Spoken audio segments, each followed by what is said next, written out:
Flávio Bolsonaro divulgou um vídeo hoje dizendo que entregou ao governo americano as provas com os vínculos entre os dois grupos terroristas, no caso, Comando Vermelho e Hezbollah. É possível, segundo ele, isso é possível com tantas provas, alguém achar que eles não são terroristas. Segundo ele, no relatório que ele teve acesso, que é um relatório sigiloso de investigação, há até mesmo a empresa, o nome da empresa que o Comando Vermelho usaria para lavar dinheiro, assim como o Hezbollah, que seria uma empresa de Minas Gerais. Viu, Gustavo, só em relação ao seu comentário, aí o ouvinte e o telespectador pode estar perguntando, mas por que Gustavo é diferente? Por que ele fala isso e depois de alguns dias a imprensa começa a seguir o que ele falou logo no início da crise?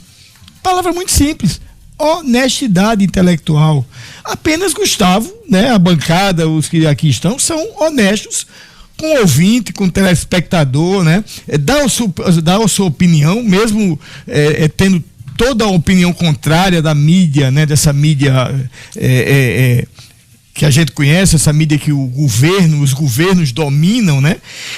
Honestidade, compromisso com o ouvinte, compromisso com você. Falar nisso, o senador Stevenson Valentim defendeu a operação policial do Rio de Janeiro e destacou o projeto de lei que ele mesmo apresentou lá no Congresso Nacional, que tipifica terrorismo em ações de facções criminosas. Esse projeto, vale lembrar, foi inspirado aqui no Rio Grande do Norte, nos ataques criminosos que aconteceram em 2023, quando o Rio Grande do Norte ficou quase um mês, né, várias semanas aí, sobre a mira de uma facção criminosa bastante conhecida aqui no Rio Grande do Norte, né? Nós temos aí um trecho da fala do senador Stevenson Valentim, vamos assistir. O nosso projeto de lei que tipifica como terrorismo esses atos que a gente fica assistindo, proibindo subir nas comunidades, proibindo entrar nas comunidades, cobrando pedágio, cobrando pela internet, tendo um tribunal paralelo. E se isso aí não for terrorista, amigo, eu não sei. Mas eu tô vendo muita gente especialista dando pitaco do que aconteceu no Rio de Janeiro. Então, eu vou dar o meu pitaco também. Então, eu vou dar minha opinião, porque eu fiquei 16 anos na Polícia Militar e só quem veste a farda sabe da dificuldade que é ser policial militar. Só quem veste a farda sabe o que é enfrentar marginais. Olha aí, gente. Olha aí os calibres apreendidos. E esse aí veio da Venezuela, viu? É da parceirona aí. É previsível de acontecer aqui também no estado do Rio Grande do Norte. Por quê? Porque tá bangu, viu? Tá correndo solto. Desde 2022, no debate da InterTV Cabugi, eu alerto, eu perguntei a então candidata e agora governadora reeleita, o que é que ela fez de efetivo?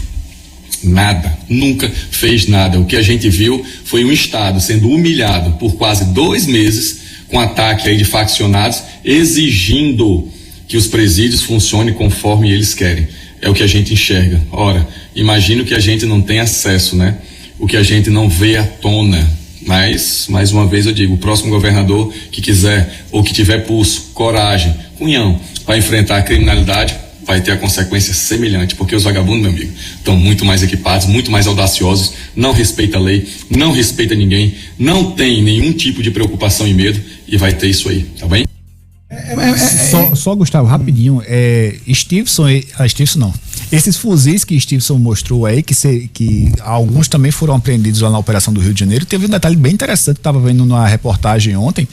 Parte desses fuzis são impressos, né? São pegos de outras armas, até armas de brinquedo, né? Armas falsas, e que eles encaixam perfeitamente no fuzil original. Ele faz em 3D. Uma produção de arma própria, impressionante, né? A gente pegou aqui em Natal.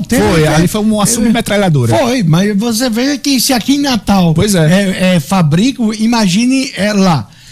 A gente tem a política, é muito interessante a política do Brasil. A gente viu a fala de Stevenson e a gente tá vendo, no mesmo momento, quem tá passando agora ali na Salgado Filho, tá vendo um protesto contra essa operação lá no Rio de Janeiro. Eu tenho uma resposta para essa operação agora também. O quê? Comenta aí, que eu tenho outro político que respondeu essas manifestações. Pois é, então assim, os lados estão definidos. Quem tá ali no Midway e quem tá apoiando o que tá acontecendo no Midway, agora ali na frente do shopping, tá de um lado da sociedade. Quem tá do outro, que é como o senador Stevenson. Então, assim, a população tem que ver quem está defendendo o bandido e quem está contra o bandido. É muito simples.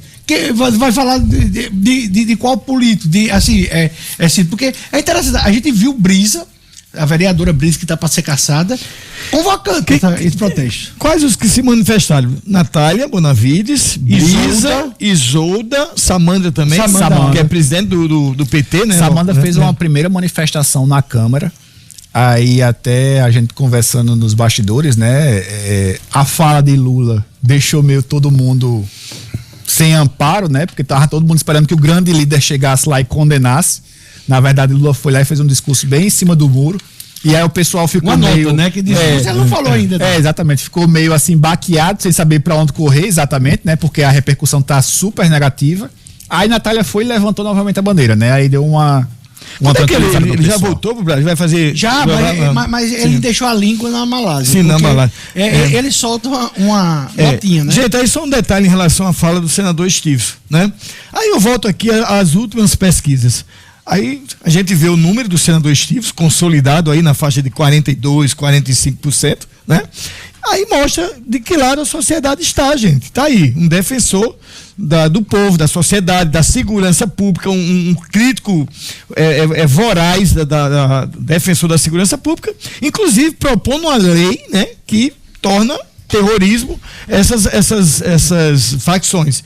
Então, já que o político faz tudo pensando no resultado político e eleitoral, que siga de exemplo, tá aí, né? Ficando mais lenha nessa fogueira, o deputado federal do Rio Grande do Norte, Sargento Gonçalves, que é do PL aqui do estado, criticou hoje parlamentares de esquerda por, segundo ele, demonstrarem indignação com a morte de criminosos durante as operações policiais, mas permaneceram em silêncio durante casos de violência com vítimas de cidadãos inocentes, como por exemplo a gente citou aqui também, né, a morte da pequena Cecília no início da semana, na verdade no final de semana. Em vídeo divulgado no seu Instagram, o Sargento Gonçalves comentou os protestos organizados por partidos de esquerda após a mega operação policial no Rio de Janeiro e citou a deputada Natália Bonavides, a quem chamou a ação de um genocídio. Vamos assistir um trecho aí da fala de Sargento Gonçalves. Deputada Natália Bonavides do PT Rio Grande do Norte dando chilique por conta da faxina que a polícia do Rio de Janeiro fez. Pelo menos 120 criminosos de alta periculosidade foram para baixo de 7 palmos abaixo do chão. Pelo menos 100 fuzis de grosso calibre foi apreendido na operação, viu? Esse desespero todo da deputada deve ser porque o PT tá perdendo voto. Agora veja, inclusive, vão fazer protesto hoje de Natal pela morte desses bandidos lá no Rio de Janeiro. A deputada chamando de genocídio.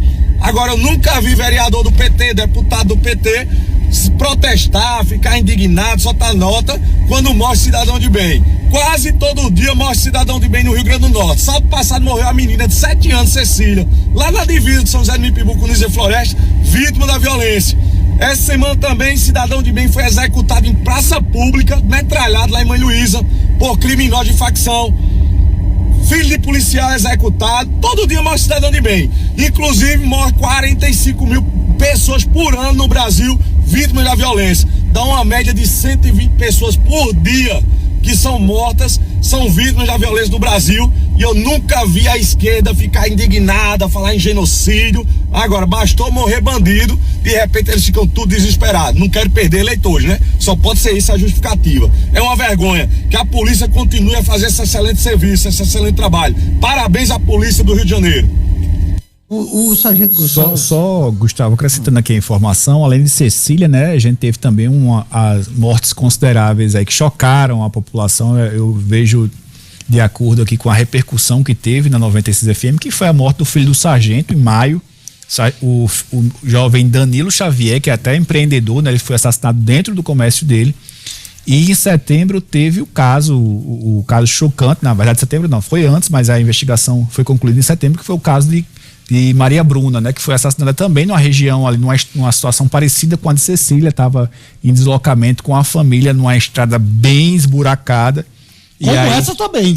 Essa também. Essa também. E aí foi alcançada por criminosos. Depois descobriu-se, inclusive, que um dos criminosos era Marcelo Pica-Pau, integrante do Comando Vermelho, que foi morto também em confronto com a polícia aqui no estado. Na verdade, o que o Marcelo Pica-Pau atirou, chegou a atingir um policial antes da morte, foi mais de 24 horas ali. Agora, o Sargento Gonçalves, ele usa um termo muito bom, faxina. faxina. Porque o que aconteceu? Faxinar é limpar, né? Faxinar é colocar ordem, né? É você tirar a sujeira, né? O que aconteceu no Rio de Janeiro realmente foi uma faxina. Ó, eu queria fazer um comentário